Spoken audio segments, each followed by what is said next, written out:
let's move on to the top sirloin. Also on this top sirloin is my tri-tip. So this hip bone is a bit of a funny bone. It's not the actual funny bone, it's a funny shaped bone. And like I was saying before, I'm allowing my boning knife to follow the shape of this bone, but this is where you have to trust your knife in following the shape, because you can't see what you're doing. Now that I've made myself some room and I have a bit of leverage, I can start pulling the bone back and up.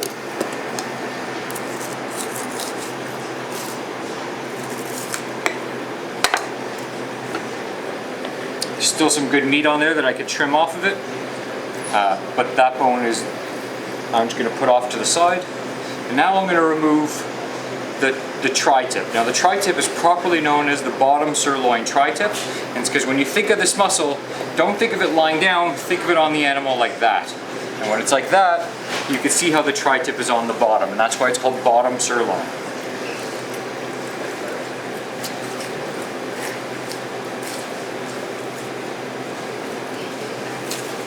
There is a seam to seam this particular muscle out. Now I've got my top sirloin and my bottom sirloin. We'll clean up this bottom sirloin quickly.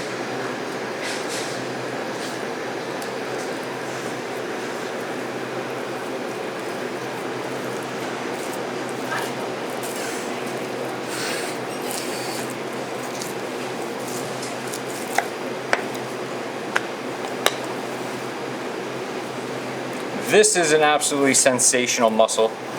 Very, very tender, very well marbled. Prized by people who like to do a lot of barbecue. Both because of price point and value. So, not one of the more well-known muscles on the carcass, but extremely tender. It's basically the animal's love handles. Get a great fat.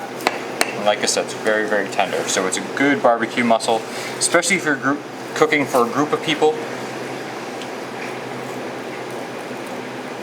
And I think the name tri-tip is fairly self-explanatory in terms of its shape. If you want to leave that fat cap on, you can. Normally when the Healthy Butcher merchandises this muscle, we'll remove that fat cap, and it's because there's a couple of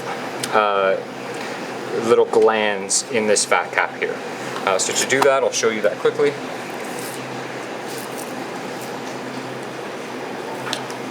But by no means do you need to remove this fat cap. We just tend to do it with this particular muscle. And there you can see one of the glands.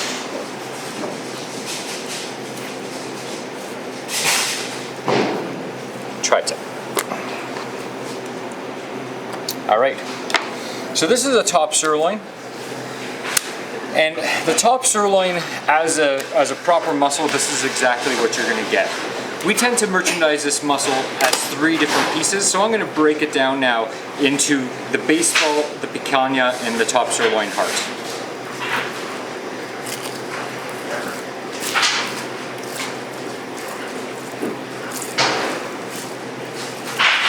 This is just trimming on top. I'm going to remove that. The picanha is also called the top sirloin cap.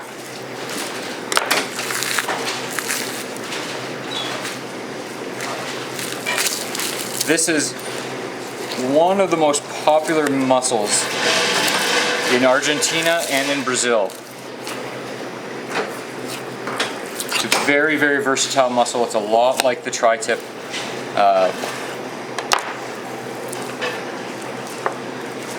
Very tender, good amount of marbling in this particular muscle. Great for a group of people. This is a piece of elastin, and we're just going to remove it because it makes the muscle that much more tender.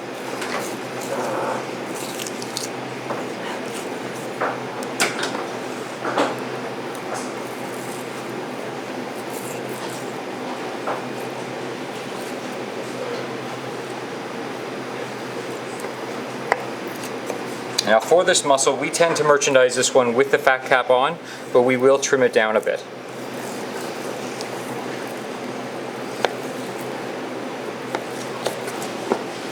What makes us decide whether we keep things on or off? It's mostly what our consumers want. If our customers want all of the fat cap left on, then we'll do that. But we found that, just by communicating with people, that this is one of the most popular ways of presenting this muscle.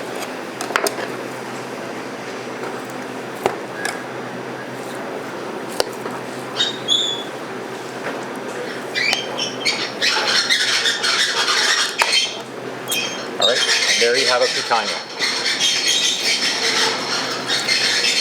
I'm going to remove the rest of this fat cap from the top sirloin heart.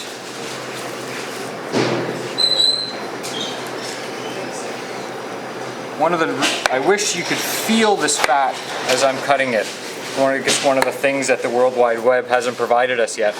But the beauty of 100% grass-fed beef is that this fat is just melting in my hands, and instead of it crumbling, and that's one thing that you would be able to see. If I was doing a corn-fed beef, the fat would be crumbling, but here it's not. It's just melting in my hand, and that's very indicative of how of a grass-fed animal. And it's just the way that fat will structure itself. This seam here will separate my heart from my baseball. And so I'm going to basically follow this seam. Now, the major reason why we like to separate this out is because this seam is a pretty thick piece of elastin. And so in a premium cut like top sirloin, it's one of those things that people really don't like about this muscle is that bit of elastin in it. So we're just going to seam out that elastin, and now you've got a bunch of muscles that are completely free of that elastin.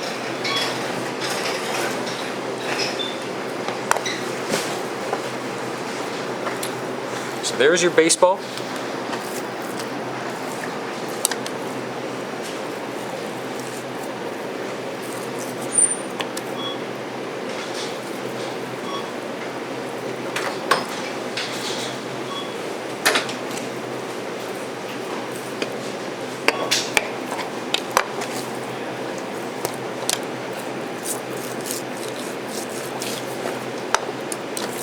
There's your top sirloin heart.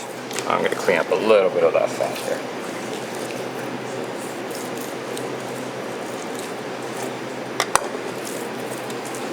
Top sirloin heart.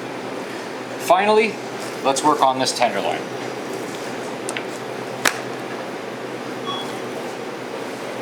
Okay, with this tenderloin there is a chain muscle on the side here, and this, when you remove the chain, you take off this entire upper membrane that's on it.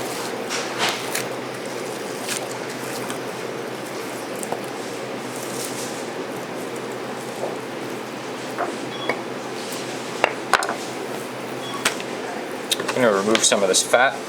It'll just help everyone see what's going on here.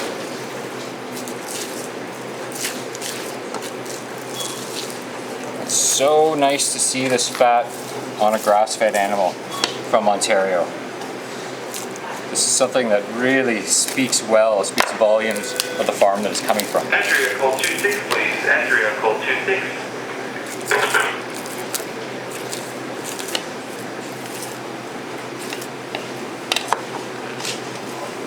Okay.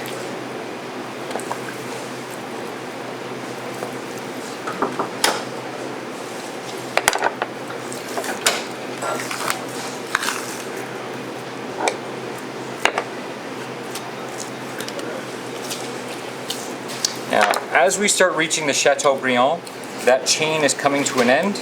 And so now I'm just going to remove the rest of the chain. Now I'm just left with the tenderloin. So now it's just a matter of feathering this tenderloin to remove this outer membrane. Now let's talk a little bit about tenderloin. On one end it's tapering quite a bit, and this is called the filet mignon.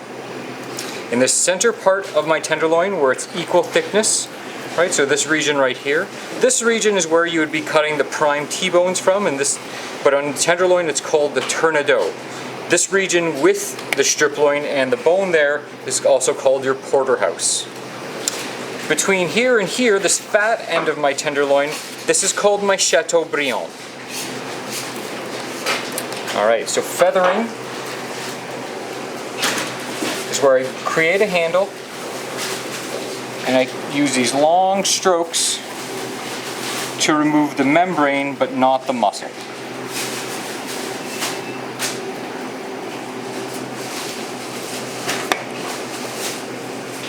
So that's what you're trying to achieve. I'm just going to turn it around.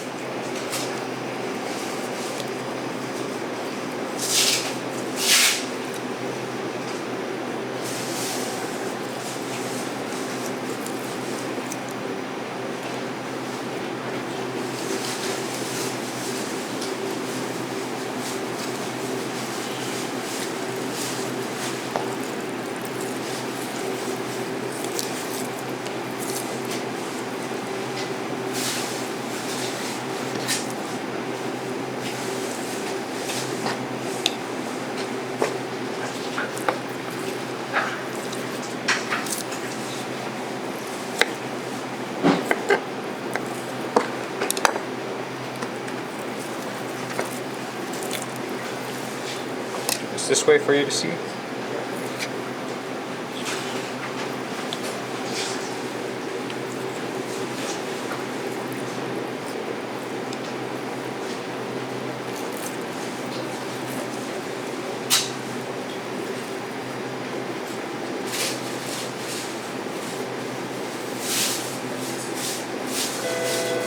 Dylan, please call 30.134.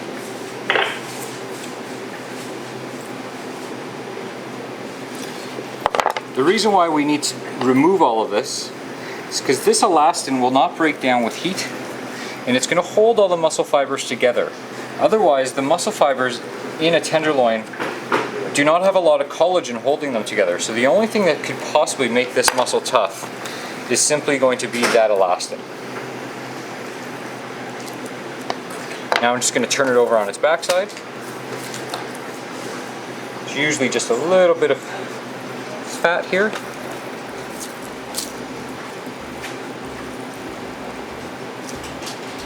And there we go. Now I've got a muscle ready for prepping.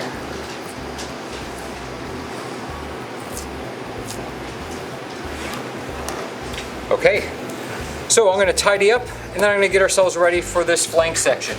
But that was the long loin of the beef, and now we're going to do the flank.